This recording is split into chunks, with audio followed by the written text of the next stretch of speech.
자, 성도 여러분, 안녕하셨습니까? 이번에는 이제 4강, 네 번째 강의. 자, 뼈대를 세우면, 성경이 보인다. 네 번째 강의, 이제 뼈대를 세우는 작업을 우리가 이제 계속해 가도록 그렇게 하겠습니다. 이제 우리가 이제 분열왕국 시대까지 지난 강의에서 우리가 생각을 했죠. 이제 오늘은, 이제 포로 시대, 그 다음에 또 귀한 시대, 요 두 가지 얘기를 하겠습니다. 그럼 이제 뼈대가 다 완성이 되는 거예요. 그 다음에 이제 우리 시가서, 그 다음 예언서들을 그걸 어디에다가 이 살들을 붙일까? 나중에 이제 우리가, 5강서부터는, 살을 붙이는 그런 설교를, 성경 이제 이야기를 나누도록 그렇게 하겠습니다. 구약이 다 마치게 되면 우리가 또 각 성경마다의 각각 줄거리들을 잠깐씩 이렇게 얘기를 하고, 정리를 하고, 그 다음에 신약으로 넘어가도록 그렇게 이제 하겠습니다. 자, 이 시간에는 포로 시대예요. 포로 시대에 우리가 도표에 보면은 이렇게 순서대로 성경의 뼈대를 세워가면서 쭉 창세기, 출애굽기, 민수기, 여호수아, 사사기, 사무엘 상하, 열왕기 상하, 역대 상하 하면서 공간이 떡 생기고 나서 에스라, 느헤미야 이렇게 이제 나오지 않았습니까? 예, 그렇게 이제 나왔죠. 포로 시대에는 포로로 다 잡혀갔으니까 이스라엘 땅에서 기록된 활동한 그 내용들은 없지 않았겠어요? 그래서 포로 시대에는 이스라엘 땅에 있는 것이 아니라 바벨론, 바사 여기에 있어요. 그래서 누구겠어요? 바로 다니엘과 에스겔이 먼저 나옵니다만 원래 역사적 순서로 보면 다니엘이 먼저예요. 그래서 다니엘과 에스겔서가 포로 시대에 있었던 얘기예요. 이건 예언서니까 이제 나중에 갖다 살을 이제 붙여야 되겠죠. 나중에 이제 예언서 얘기할 때 더 정리하면서 얘기하겠습니다. 근데 포로로 돌아왔던 시대, 이 포로에서 돌아왔던 시대, 포로 귀환 시대에는 돌아왔으니까 이스라엘 가나안 땅에 예루살렘에 그 역사들이 있겠죠. 그때 이제 돌아왔을 때 사람들이 뭐냐면 에스라, 느헤미야 서예요. 근데 역사서에는 맨 뒤에 에스더가 하나 붙어 있죠. 에스더서가 붙어 있는 이유는 나중에 이제 얘기를 하겠습니다. 자, 북쪽의 이스라엘은 이미 이제 아수르에 망했죠. 망했어요. 자, 우리가 지금 포로 귀환 시대를 얘기합니다. 근데 유다의 왕국은 바벨론에 망했잖아요. 근데 바벨론은 뭐냐면 다 자기들이 정복한 나라가 피정복 국가의 백성들을 다 자기 나라로 끌고 갔어요. 그것도 유다에서 3차례나 사람들을 끌고 갔습니다.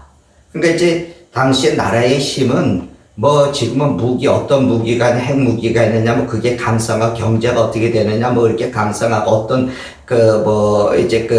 기술이 있느냐, 이런 거 굉장히 중요하지만, 그 당시에는 뭐냐면, 사람의 숫자가 얼마나 많으냐. 참 이게 백성이 많은 것이 힘이에요. 그래서 백성이 사람이 자원이 되는 거죠.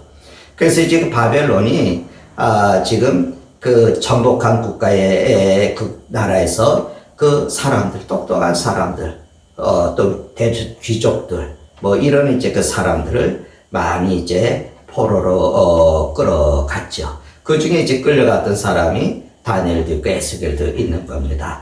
그런데 이 바벨론이 바사, 메네메네 대왕 우바르신 벨사살 왕 바벨론의 제일 마지막 얘기 여러분 아시죠? 바사라고 하는 나라에 또 망하고 말아요. 이 바사는 페르시아, 지금의 이란을 말하고 있습니다. 그때 이때에 바사에 고레스라고 하는 왕이 딱 등장을 하는 거예요. 그러면서 유다의 포로들이 다 고국에 돌아갈 수 있도록 칙령을 내립니다. 물론 이제 하나님께서는 이미 이전에 유다가 망하기 전에 이걸 다 예언을 해 주셨어요. 그래 고레스를 내 종이라고, 하나님의 종이라고 그렇게 이제 부르기까지 하셨어요. 근데 이때에 유다 백성들이 예루살렘으로 돌아오는데 이때를 뭐라고 그러냐? 포로 귀환 시대라 그렇게 말해요. 이때의 성경이 아까 말씀을 드린 것처럼 에스라서, 느헤미야서, 그리고 에스더서가 이때의 성경입니다. 근데 오랜 포로 생활 속에서 하나님의 율법, 그리고 유대의 절기, 그리고 문화를 잃어버렸잖아요. 그런데 이제 사람들이 다시 성전을 재건을 하는 거예요. 그리고 성전을 중심으로 해서 다시금 새로운 하나님의 나라를 이루어가는 그런 내용입니다. 그래서 이때 활동했던 선지자들이 있어요. 그래서 이제 그 나중에 예언서 얘기할 때 보면은 학개와 스가랴가 포로로 돌아왔을 때, 이 포로로 돌아왔을 때, 그때 이제 포로에서 귀환을 했을 때 하나님의 성전을 짓는 일에 학개와 스가랴 선지자가 활동을 하게 되는 거죠. 그래서 이제 그들의 노력으로 성전이 재건이 됩니다. 성전이. 그러니까 1차로 돌아왔겠죠. 사람들이 제일 먼저 돌아와서 한 일이 성전을 재건하는 일인데 이것도 쉽지가 않아서 또 멈췄다가 또 다시 이제 하게 되는데 그래서 하여간 성전이 재건이 되고 완성이 됐어요. 그리고 나서 40년이 지나서 그리고 나서 한 40년쯤 지나서 바사에서 그 바사라는 페르시 바사라고 하는 곳에서 한 사건이 일어나요. 그 사건이 뭐냐면 에스더서 이야기예요. 그래서 에스더서 바사의 아하수에로 왕 때잖아요. 그게 유다 사람 모르드게 그리고 에스더 이 사람을 통해서 하나님께서 당신의 백성들을 어떻게 보호하셨는지 그것을 보여주는 그런 책이죠. 그리고 유다 사람들이 어떻게 신앙을 지켰는지도 보여주는 거예요. 그래서 그 죽음에서 구원을 얻었던 에스더서 죽으면 죽으리라 하고 각오하는 그런 신앙을 갖고 있는 얘기, 죽음에서 이제 구원을 얻었던 그 이야기를 하면서 불임, 하나님께서 구원하신 일종의 죽음에서 살아난 거죠. 그 불임절의 이야기가 에스더서에 나오게 이제 됩니다. 자, 그런데 에스더 사건이 또 이렇게 일어나고 나서 20년이 쭉 지나서 이제 그 한 지도자가 예루살렘으로 돌아와요. 그 사람이 에스라예요. 에스라. 그러니까 1차에 돌아온 게 아니죠. 1차에 에스라는 돌아온 게 아닙니다. 그러니까 나중에 이제 들어오게 되는데 이때는 성전이 다 재건됐어요. 성전이 다 수르바벨 성전이라고 이렇게 성경 이제 읽어보면 나올 텐데 수르바벨 성전이 재건이 되고 한 60년이 흘러간 거예요.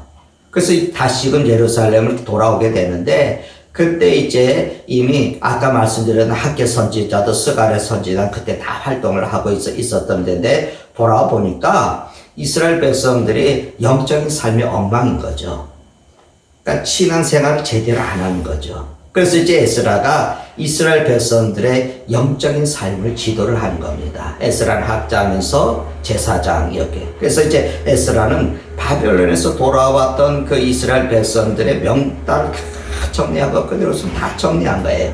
그리고 이제 율법을 가르치는 거예요. 그러면서 우리 하나님의 법대로 살자. 그 중에 이제 특별히 이제 눈에 띄는 행적이 뭐냐면 우리가 이방 백성들하고 다 이렇게 혼인을 해갖고 우리가 정통적인 신앙이 다 흐트러졌으니까 그 자본을 우리가 파기하자. 그러면서 영적인 개혁을 이루는 이야기가 에스더서에 나와요. 자, 그러면 이제 느헤미야서는 뭐냐면 에스라가 돌아온 후에 또 나중에 돌아와요. 그러니까 한 10년, 13년 정도 이렇게 지난 다음에 다시 이제 예루살렘에 도착을 하게 되는데 예루살렘에 느헤미야가 도착했을 때는 이미 성전은 다 재건이 되었겠죠. 또 에스라가 활동을 하고 있었겠죠. 근데 이제 느헤미야는 무슨 일을 했냐면 무너진 예루살렘 성을 다시 재건을 하는 겁니다.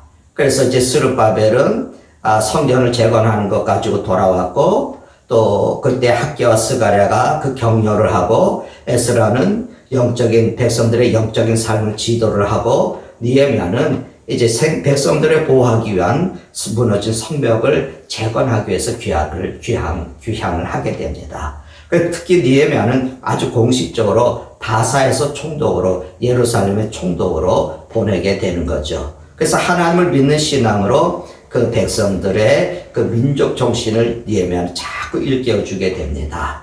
그러니까 원래는 히브리 성경, 원래 이제 나중에 히브리 성경이, 우리 성경이 어떻게 구성이 되느냐도 좀 살펴보겠습니다만, 히브리 성경에는 원래 에스라서하고 느헤미야서가 붙어 있었어요.